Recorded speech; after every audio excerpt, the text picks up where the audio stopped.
Bistado na, laking gulo, just in breaking news. Rep Marcoleta, bumanat na, VP Sara bumuelta again. Aba, talagang puro bueltahan na lang talaga ang nangyayari ngayon. Painit ng painit, parang kumukulong asupre ang nangyayari ngayon mga katunay ha. Siyempre, itong balitang ating matutunghayan ngayon ay nagmula kay Balitang Pinoy TV. At ilalagay ko sa description box ang link ng channel ni Balitang Pinoy TV para maging updated po kayo sa mga balita na kanyang inihahatid sa atin at makapanood kayo ng mga balitang inilalabas niya. At siyempre, pag-reaksyon dito sa Tunay na Kritiko. Can you feel it? Can you feel it? Yes! At syempre, ito po ang inyong lingkod na si BT na magbibigay ng reaksyon at komento dito sa video na ating matutunghayan ngayon. At huwag na natin pagtagalin at sabay-sabay na nating panoorin ang laman ng video na hatid sa atin ni Balitang Pinoy TV at bibigyan natin ng reaksyon ng balitang ito. Pasok! Po. Ayun! Ang nagsabi ng katotohanan, Yes! hindi po plastic si Marcoleta. Yes! Ay salute to you, Dante Marcoleta. Yes! Ay salute. We salute Si Marcoleta lang po ang may bayag dyan sa Kongreso. si Sir Don Mario. Narito ang Balitang Pinoy TV. Okay, ayan. We are live ngayon sa ating YouTube channel. May panibagong revelasyon po dahil sa balita na ito, very important na alam ng taong bayan na ganito na po ang nangyayari sa Pilipinas. Oh. Okay, ito ha. I Sir really Don Mar. appreciate TV5 o itong News 5. Malalago talaga kayo. Matutuklasan talaga yung mga kabalastugan nyo. Sa sinabi dito sa balita ng News 5, ilang mambabatas nagkasagutan. Sina Marcoleta ha, doon. Pati itong si Kimbo. Alam naman natin si Kimbo. Ang daming nagsasabi na bias si Kimbo doon. Nagkasagutan matapos imungkahi ni Representative Marcoleta na tapusin na ang budget ni VP Sara. Kasi alam natin, tradisyon na, irerespeto ang presidente at ang opisina ng vice presidente sa hearing ng Congress when it comes to budget. 'Di ba? Yung kay Presidente Bongbong Marcos, terminate kaagad yung hearing, 'di ba? Ibig sabihin, wala nang question pa. Talagang okay na kaagad. Pero bakit itong si VP Sara, ang budget ng OVP, ang dami pa ninyong pautot, ang dami pa ninyong tanong-tanong. So si Marcoleta po, kaya sasabihin ko dito sa aking Don Mar TV News Channel, sa mga audience ko dito, dapat talagang iboto natin itong si Marcoleta. Dahil itong si Representative Dan Marcoleta, nagfa-follow lang po kung ano ang nakasaad sa batas. And isa sa mga kanilang pinagdebatehan doon, yung traditional na ginagawa nila, na dapat nating respetuhin ang presidente at ang vice presidente when it comes to the budgeting. Yun ang hindi na nakikita ngayon, 'di ba? Yun yung nakakalungkot eh. No? Gusto nilang magkaroon ulit nung salitang transparency pero wala silang ginagawang ganun. 'Di ba? Gusto nilang maging transparent tayo, magsalita ka ng totoo, lahat, wala tayong inaano, ganyan, lahat. Kasi ang transparent, no, hindi lang dapat sa isang tao eh. Kahihingi ng patunay o pruweba, katibayan, no? Dapat, kung hinihingan mo siya, dapat ikaw patunayan mo sa sarili mo na wala ka ring ginagawang hindi maganda. 'Di ba? Ngayon, ang nangyayari kasi, si VP Sara lang talaga ang pilit nyong pinipiga. 'Di ba? Parang ang sinasabi ko nung mga nakakaraan parang ang tingin nyo kay VP Sara is siya na yung pinakamasamang tao sa buong mundo. Parang siya na yung pinakamasamang politiko o pinakamasamang vice president na naupo. 'Di ba? Parang ganoon Parang ikaw lang ang kurakot dito. Lahat ikaw ang pasimuno, parang gano'n. 'Di ba? Lahat Kasi hindi naman nila ginagawa yan sa iba. Kaya nagiging unfair kay VP Sara. Ngayon, nasaan yung transparency doon? 'Di ba? Nasaan? Wala tayong makita. Sa iba kasi is saglit lang, wala na tayong dapat pag-usapan, kung ayaw, kung gusto. Pero kay VP Sara, ayaw na nga, kinukulit pa. Diba? Yes or no lang naman ang hinihintay na salita dyan. Ngayon, nagsalita na kayo ng no. Ayaw nyong aprubahan ng kanyang budget. O sige, nandiyadyaan na tayo. Ano pa ba ang pilit na hinahabol kay VP Sara kung bakit kailangan pa siyang makaharap? Ngayon, kung pag-uusapan yung about dyan sa confidential fund, diba? Yung COA yung kausapin. Hindi na si VP Sara. Diba, hindi ba kayo nag-iisip na baka si VP Sara maaaring magsinungaling niya? Sige. Joke lang. Diba? Yung COA ang magpapatunay niyan kung merong anomalya si VP Sarang ginagawa o wala. Para kasi ang gusto niyong mangyari is hinihintay niyo siyang magsalita. Hinihintay niyo siyang magsalita ng ganito. Yes, ginasta ko yan. Pinang-shopping ko. Nagpunta ako ng Amerika all around the world. Diba parang ganon? Parang ganon yung hinihintay. Pero hindi naman lalabas sa kanya yung ganong salita. Dahil wala naman siyang ginagawang ganon. Ngayon, kung gusto talagang mapatunayan na merong anomalyang ginagawa si VP Sara, nandiyan naman yung COA. Diba? At sabi ni Marcoleta at sabi ni VP Sara, ayaw niyang makipag-argue sa mga questions, mga tanong ng mga representatives. Kasi at the end of the day, ang masusunod, dalawa lang na tao ang masusunod dito sa budget na ito. Mamaya, magre-react tayo dyan, okay? Yes. Pangatlo ng ating pag-uusapan ay ito ngang si Representative Marcoleta, ito still issue ito ng Office of the Vice President. Iminungkahi, tapusin na ang House Budget Deliberations. Ito nga, gusto na ni Marcoleta na matapos na itong hearing ni VP Sara. Natapos na nga yung kay Presidente eh. Di ba? Ano pa ang gusto nyong itanong kay VP Sara? Kaysa sa Presidente, tapos na kay VP Sara, ayaw nilang tapusin. Grabe. Unfair. It's unfair. Gusto naman ni VP Sara na kayo na ang humusga dyan. Kayo na ang magde-decide. Kayong mga tagongreso. Kasi alam naman ni VP Sara na pupolitikahin lang siya by asking questions. Yes. At alam ni VP Sara, useless yung mga argument natin dyan sa debate natin dyan sa hearing. Yes. Kung dalawang tao lang pala ang may hawak sa budget na yan, ang may desisyon ng mga budget na yan, ayon yan kay VP Sara, nawindang ang buong Pilipinas dito sa sinabi ni VP Sara, at yan po ay itatalakay natin ngayon. Pero bago ang lahat, bago natin ito pag-uusapan, help me po muna na i-like at Ayan, i-share si Sir itong Don video Mark natin. TV. Guys, kakalat ito sa taong bayan. Yes. Importanteng mag-like and share. Sige, sabay-sabay muna tayong mag-like and share at YouTube. 1, 2, 3, go! Go! Ayan, naka-like and share na ba? And also guys, paki-subscribe, paki-follow para lagi kayong updated sa ating mga balita. At ma-notify ang inyong mga cellphones ha kung meron tayong breaking news. Marami Yes. dito mga nanonood na hindi pa naka-follow at saka subscribe, okay? Sabay-sabay tayong mag-follow, subscribe. 1, 2, Yan, Sir Don Mark 3, TV. go! Follow, subscribe. Yan, naka-follow, subscribe na ba? Ayan. At dahil dito, I salute to you, Dante Marcoleta. I salute. Si Marcoleta lang po ang may bayag dyan sa Kongreso. Yes. Si Marcoleta lang po ang nagsabi ng katotohanan. Hindi po plastic si Marcoleta. Yes. Kimbo, halatang halata ka na bias ka sa committee hearing na yan. Tama yan. Si Kong Marcoleta lang ang nakitaan mo talaga ng tapang dyan. Yung merong yag balls talaga. 'Di ba? Yung iba dyan, syempre, hindi naman makaporma eh. Kahit sabihin na medyo may simpatsya kami kay VP Sara, medyo hindi sila makapagsalita ng konti. Pero bukod kay Kong Marcoleta, no, meron din naman talagang nag-react doon. Yun nga, uulitin ko, si GMA, si Gloria Macapagal. 'Di ba parang yung nainis siya, parang hinto nyo na yung mga paggagaganyan nyo, Diyos ko naman, napag-usap, tapos na yan eh. 'Di ba inuulit-ulit, 'di ba parang nag-react si GMA doon. Ngayon, pero ito si Marcoleta talaga, is talagang parang pinangaralan niya talaga yung mga kasama niya eh. Oo, yan talaga yung isa sa mga kailangan natin sa bansa natin na maglingkod. Si Marcoleta, nakikita mo talaga dyan sa kanya yung transparency. 'Di ba? Sa kanya mo nakikita yon. At nakikita mo sa kanya, 'di ba? Alam niya kung ano ang tama, kung ano ang mali. Oh, wala siyang kinakatigan. Hindi siya nakikisabay o nakikisakay sa mga kasama niya. O halimbawa, galit ako kay VP Sara. Galit kami kay VP Sara. Ano, sama ka ba? Makigalit ka na rin kasi galit kami. Para galit na tayo lahat. Kahit hindi ka galit, galit na tayo lahat. Ganon. Pero si Kong Marcoleta, hindi siya ganon. Kaya nakakasaludo yung ginagawa niyang yan. Tingnan nyo, pakinggan nyo. Unahin muna natin itong nagkagulo. Ipakita ko muna yung video na nagkagulo doon sa hearing kanina. Nagkagulo. Okay? Tapos, Nagkagulo.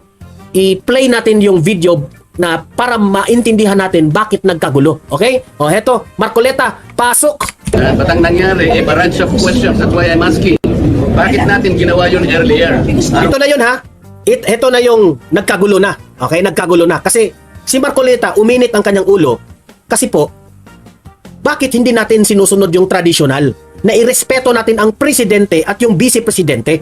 Diba? O, play. We not already respecting a tradition well kept by this house? Respected is Hindi nga, pinagtatanong niyo siya eh. Meron pang tradition.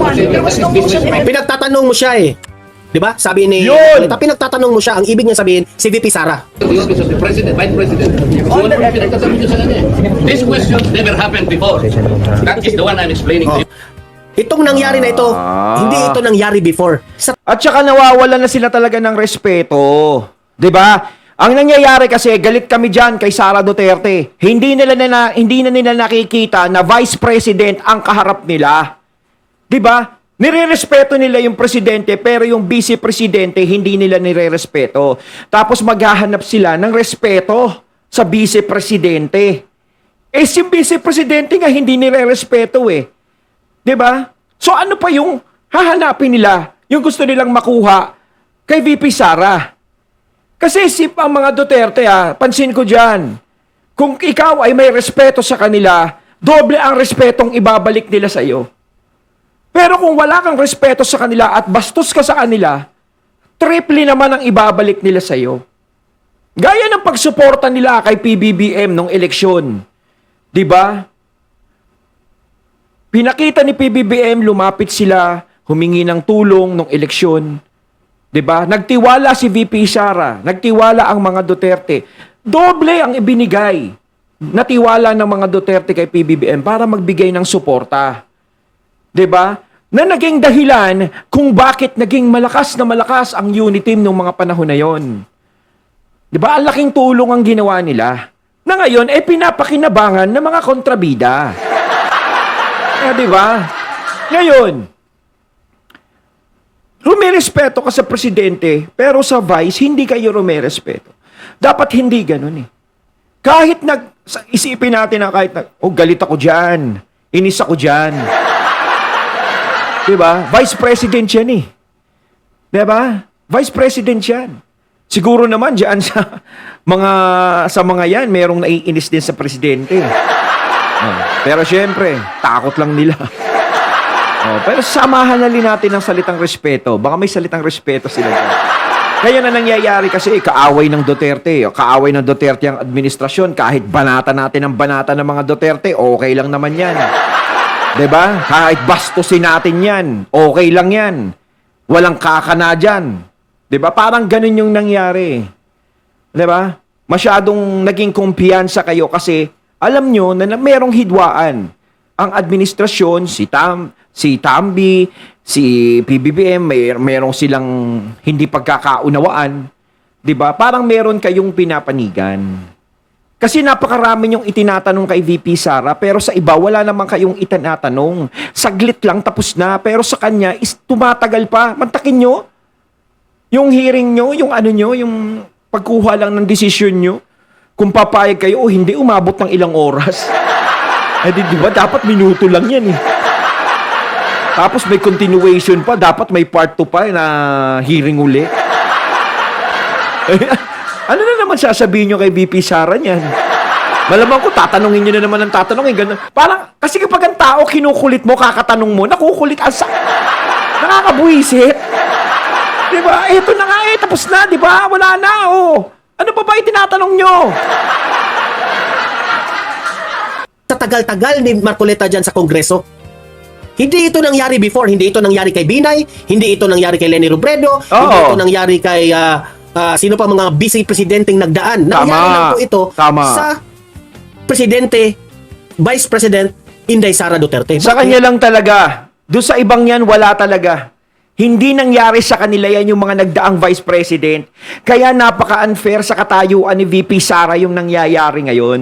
Ang nangyayari is personalan ng nangyayari. Galit sila sa akin, kaya ganyan sila sa akin. Dapat hindi ganon. 'Di ba? Walang personalan. Hindi dapat dinadamay ang personal na buhay dyan, yung personal na galit o personal na inis. 'Di ba? Ang pinag-uusapan dito, kung ano yung magiging suhestyon ni VP Sara sa inyo. 'Di ba? Yung hinahain niya sa inyo is pwedeng makatulong sa mga Pilipino. Dapat yun ang pinag-uusapan niyo dyan. Hindi yung dahil dyan sa mga confidential fund na yan, na wala na naman. Tapos na. 'Di ba? Bakit? Di ba?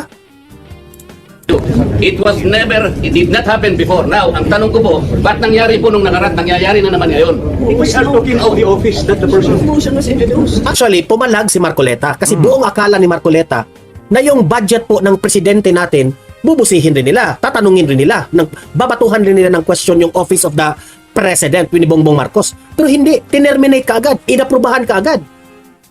Di ba? Wala nang question. Saglit lang, syempre. Pag hindi nila inaprubahan yun, tapos sila dyan. Di ba? President is president. Oh, yun eh. Oh, halatang may kinakatigan, di ba? Hindi nagiging patas. So, ano pa ba ang dapat gawin ni VP Sara? Di ba? Ano pa ba? Ano pa ba ang dapat sabihin ng taong bayan dito sa nangyayaring ito? Isa din ako sa taong bayan na nagtatanong. 'Di ba? Ano pa ba? 'Di ba? Wala namang mangyayari kahit humarap siya. Parang gusto lang siya talagang ipahiya. Yung parang gusto lang siya mahuli na baka madulas to pag tayo nagtatanong dito. Isay ko natin ng isay ko. 'Di ba? Kaso hindi nyo mahuli-huli. Wala talaga eh. Ang hirap talaga paaminin yung taong wala talagang kinalaman o walang alam sa mga binibintang sa kanya. Hindi mapapaamin yan. Kahit itaktak nyo pa yan ang itaktak, kung yan naman ay inosente, wala talagang aaminin yan. Dahil wala naman talaga siyang aaminin eh. Question. So unfair ito kay VP Sara. Kaya si Yan Marcoleta nga eh. nagagalit. You may not like the person. You may not like her presence here. Ayun! You have to respect Yes! the office of the Vice President. Oh! That's all. Because that is guided by the tradition. Kahapon po, kagaya po na sinabi nila, wala nang pinagtanong sa Office of the President. And that is correct. That is in line with that tradition. Correct. Tama! Ngayon po, kung ang tinatanong ko ngayon, are we discarding the tradition?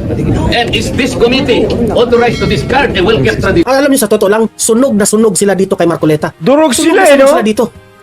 Napahiya nga sila dito eh. So kaya nga, then why are we intending to ask questions na naman at pinatawag nyo na naman kung sino-sino dito? It's very unfair on VP Sara. You are very correct, Marcoleta. Di ba? Bakit hindi natin magawa na gipitin natin ang budget ng president? Ginigipit nyo nga ang vice diba? presidente. To be fair, respeto. Di ba? Kasi sabi nyo, tradisyon natin yan. Yes! Nire-respeto. Kasi napaka-unfair naman talaga eh sa part ni VP Sara eh. Doon sa president is inaprubahan agad. 'Di ba? Kasi dahil takot. O dahil close. O dahil insan ni boss. Si VP Sara ayaw. Kaaway na ni Castro. Kaaway yan ni Manuel eh. Kaaway yan ni Brosas eh. Kaaway ng mga nandito yan. Ayaw namin dyan.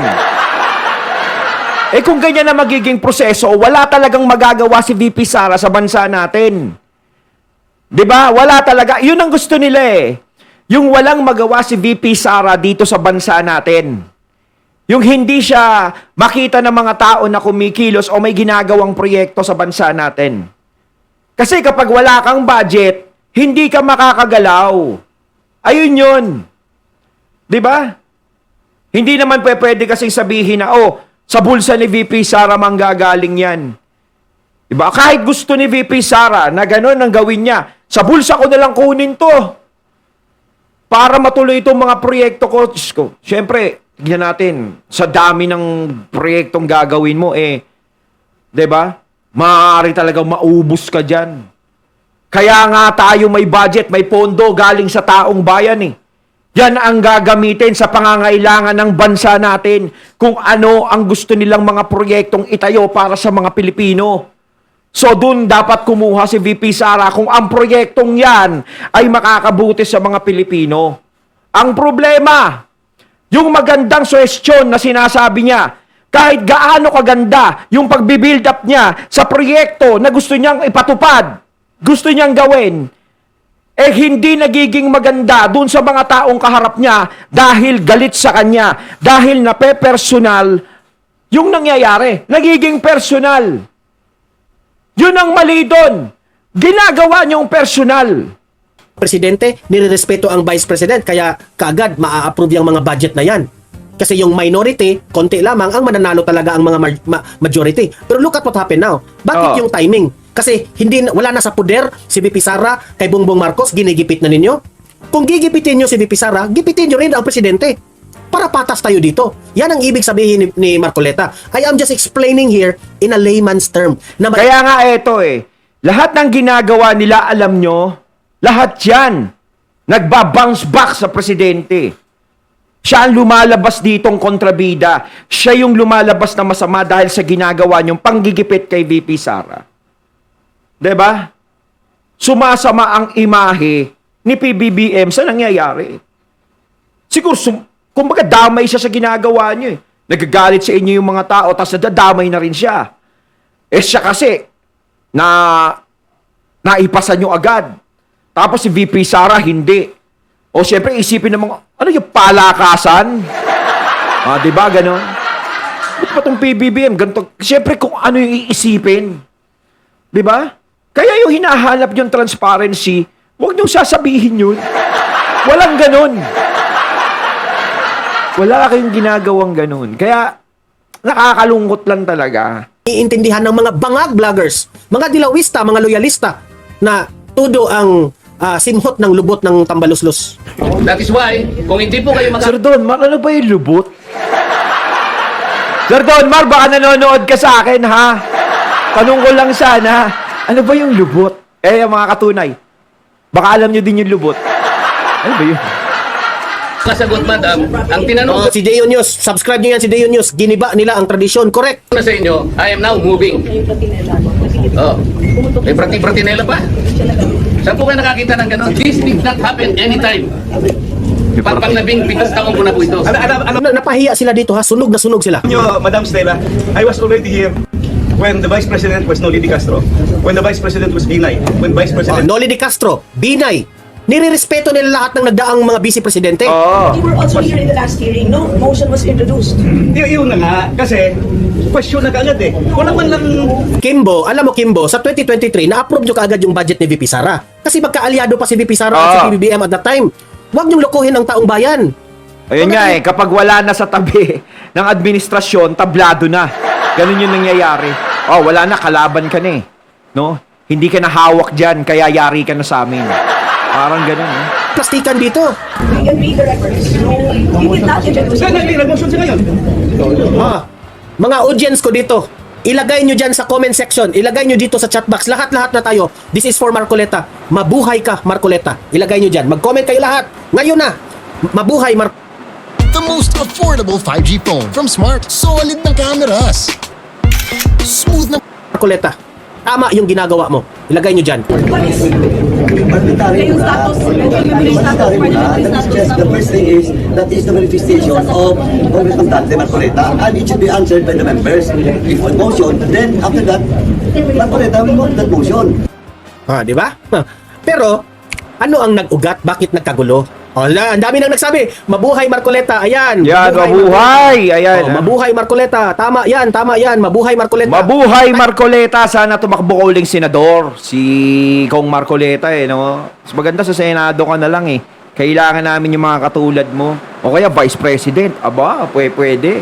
Thank you very much, Don Mar TV audience. Ayan, mabuhay Marcoleta. Kasi si Kimbo, stick to the plan. Stick to the plan Mabuhay Marcoleta. Tama yan. Mabuhay Marcoleta. Deo News. Ayan, very good. Magla-live mamaya yan si Deo News Magsasabay kaming mag-live ni Deo News mamaya. gusto Anuhin ko namin yan. ito. Mag-live. Susunugin namin Kasi itong madaldal nangyari. ako Marcoleta, mabuhay. Ayan, mabuhay Marcoleta. tama yan. This is for you. Kung nanonood ka ngayon, Rodante Marcoleta, nasa inyo po lahat ang sentimiento ng taong bayan. You are our hero. Mabuhay Marcoleta, mabuhay Yes. Marcoleta. I love you Marcoleta. O, meron nag I love you nga oh. We love you! Ano kayo ngayon? O, eto. Ayon, at ating natunghayan ng video na nagbula kay Balitang Pinoy TV at syempre natunghayan din natin ang boses na yun binigyan natin ng reaksyon na nagbula kay Sir Don Mar TV. Ayan mga katunay, kayo anong masasabi nyo tungkol dito sa video na ating natunghayan ngayon at binigyan ng reaksyon? Comment lang po kayo sa comment box. So once again, I'm BT and I'm out. Peace.